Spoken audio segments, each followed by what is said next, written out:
All right, so we're going to take a look here at an AL master, and that's plugged in from the IoT port right here, which is set up by default to be DHCP. We're running that cable to a dongle that I have connected to my laptop right here. And then most people are going to find that their static IP address on their PC is often set to obtain an IP address automatically. And for the IoT port, because it's DHCP by default, typically that's okay. And so what we're going to do from here is I'm going to have this set up just like these settings here on my laptop, and we're going to go through how to connect and change the IP address on the IoT port. All right, so let's jump in real quick to ifm.com/US. And what we're going to do is in this search bar there, we're going to put in Netsetter, all one word. And when we hit show downloads for this search item, it's going to take us right here to this screen. We're going to click download. It's going to take us here. And then the very first item right here is the Netsetter tool. You want to make sure that you're signed into your My IFM account and just click on download. That's going to download to your PC. And then once you get that downloaded, we'll double click on it and it's going to pop us into the screen here. Now, I left this screen open after I did a first scan to show you the 0 IP address for the IoT port.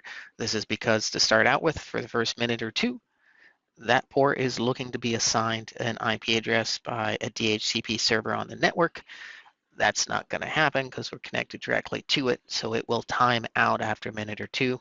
If we hit scan again, we're going to see that it has now been assigned an IP address. By default, that becomes a 169.254, and these last two values are randomly selected by the master. So we can make changes here. By just clicking on that master, we can make changes to the IP address, the subnet, the default gateway, and then we could write them to the master and be on our way. If we don't want to do that, and we want to do that through the IoT Core Visualizer, that's fine as well. I just grab that IP address, put that into a new browser. I'm going to put /web/subscribe. And here we are in the IoT Core Visualizer. This main screen, which is for MQTT and communication to a broker, not going to touch that in this video. What we're going to do is we're going to click on parameter. And in this field, we're going to minimize these and get us right to the IoT setup. And right underneath network here, you'll see we can change this from DHCP to static IP. And then we can fill out and make changes to the network configuration. And we can click on the pencil when we're done and write those parameters to the master. The other thing to make note of as well, if you have a field bus device that's configurable, for instance, this is Ethernet IP or Modbus or Profinet, that's also available from this field. You'd make the change, you click on the pencil, that writes those for you as well. And this is a quick overview of using the IoT visualizer to update the network settings on a master. Thank you, and have a good rest of your day.